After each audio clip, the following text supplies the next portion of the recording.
বিসমিল্লাহির রহমানির রহিম। আসসালামু আলাইকুম। শুভ সকাল। কেমন আছেন আমার প্রিয় বন্ধুরা? আশা করি যে যেখানে যে অবস্থানে থাকুন না কেন অনেক অনেক ভালো আছেন, সুস্থ আছেন, নিরাপদে আছেন। আমিও আল্লাহর অশেষ রহমতে আপনাদের সকলের দয়ায় আলহামদুলিল্লাহ ভালো আছি। কাছে কিংবা দূরে, দেশ ও দেশের বাহির থেকে যে যেখান থেকে এই মুহূর্তে আমার ভিডিওটা দেখতেছেন, তাদের সবার প্রতি রইল আমার মন থেকে অনেক অনেক দোয়া এবং আন্তরিক ভালোবাসা। তো প্রিয় বন্ধুরা, অনেক ছোট্ট একটা ভিডিও নিয়ে আমি আজকে আপনাদের মাঝে হাজির হয়েছি। তো ভিডিওটা শেষ মুহূর্ত পর্যন্ত দেখার অনুরোধ রইল। আশা করি ভিডিওটা শেষ মুহূর্ত পর্যন্ত দেখবেন, একটু হলেও ভালো লাগবে। আর আজকে কোনো রান্না বান্নাও করব না। এখন থেকে ভাবতেছি যে অনেক ছোট্ট করে ভিডিও দেব। কারণ কিছু কিছু ভিডিও দেখি যে এত বড় বড় ভিডিও, যেগুলো দেখতে দেখতে বোর হয়ে যায়, ভালো লাগে না। তো সেটা চিন্তা করেই দেখলাম যে অন্যেরটা দেখলে যদি এরকম ভোর লাগে, তাহলে নিজে যদি এরকম ভিডিও দেয়, তাহলে তো আমারটা দেখেও আপনারা ভোর হয়ে যাবেন। তো সে কারণে চিন্তা করলাম যে এত লম্বা ভিডিও দেওয়ার কোনো দরকার নেই, এখন থেকে ছোট ছোট ভিডিও দেব। আর ভিডিও তো তেমনি ভিউজও কম আসতেছে। তো আমি একটু ব্যস্ত আছি, তো 2-3 দিন একটু ব্যস্ততার মধ্যেই থাকবো আমি। অনেক প্রিয় আপুদের ও ভাইয়াদের ভিডিওটা হয়তো দেখতে পারবো না। তো পরবর্তীতে আমি সময় করে দেখে দিব ইনশাল্লাহ। তো আপুরা, আমি বড় ভিডিওর কথা বললাম বলে আপনারা সবাই আবার মন খারাপ করবেন না। তো সত্যিটা সরাসরি সামনে বলাই আমি বেশি পছন্দ করি। তো কিছু কিছু আপুরা আছে ভিডিও দেন, সে ভিডিওগুলো অনেক বড়, তারপরও সেটা দেখতে দেখতে কোথা দিয়ে যে সে ভিডিওটা শেষ হয়ে যায় টের পায় না। আবার কিছু কিছু ভিডিও আছে যে এগুলো দেখলে আসলেই ভোর লাগে, সে কারণে বললাম আর কি। তো প্রিয় বন্ধুরা, আমার কথাতে কিন্তু আপনারা একটু মন খারাপ করবেন না, অনুরোধ করে বলছি। তো এতে মন খারাপের কিছুই নেই, কারণ আমার ভালো লাগে না আরেকজনের লাগবে।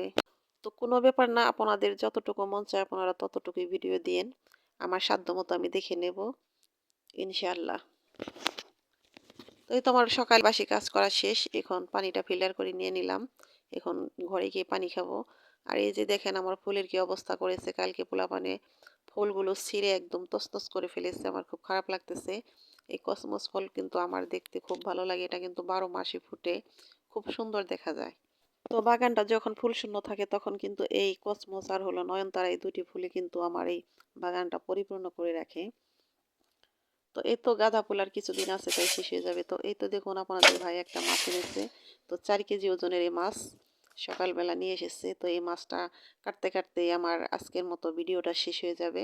তো মাছের রান্নাটা আমি আপনাদের সাথে আজকে শেয়ার করতে পারবো না। আর আজকে আমি এই মাছটা রান্নাও করব না, আজকে অন্যরকম রান্না বান্না করব।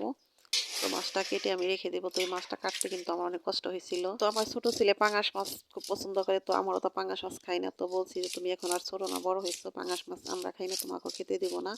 পাঙ্গাস মাছটা আমিও পছন্দ করি না। সে কারণে বলতেছি যে অন্যরকম যে বড় মাছগুলো আছে সেগুলো খাওয়া শিখবে। তো সে কারণে আপনাদের ভাই এই মাছটা এনেছে। মাছটা বেশ তরতাজা ছিল, ভালোই লাগছে মাছটা দেখে। কাটতে কষ্ট হয়েছে, কিন্তু খেতে হয়তো অনেকটা মজা হবে, যেহেতু বড় মাছ। এরকম বড় মাছ খেতে আসলে অনেক মজা। তো আমার প্রিয় বন্ধুরা, আমার কথাতে হয়তো অনেক ভুল হয়েছে, প্লিজ আমার ভুলগুলো ক্ষমা সুন্দর দৃষ্টিতে দেখবেন। আর আমার ভুলগুলো অবশ্যই আমাকে কমেন্ট করে জানাবেন, আমি সেগুলো জানতে চাই। একটু মিস করবেন না, একটু কষ্ট হলে আমাকে কমেন্ট করবেন। আপনাদের কমেন্ট পড়তে কিন্তু আমার খুব ভালো লাগে। তো বন্ধুরা, আমার পরিবারের জন্য আপনারা সবাই দোয়া করবেন। আমিও আপনাদের জন্য আমার মন থেকে সবসময় দোয়া করি। আপনারা সবাই ভালো থাকেন, সুস্থ থাকেন। আপনাদের মনের নেক আশাগুলো আল্লাহ পাক যেন পূরণ করে দেন।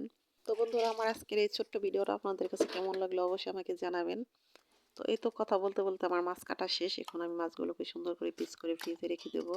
তো আজকের মতো এখানেই বিদায় নিলাম। আল্লাহ হাফেজ। আসসালামু আলাইকুম।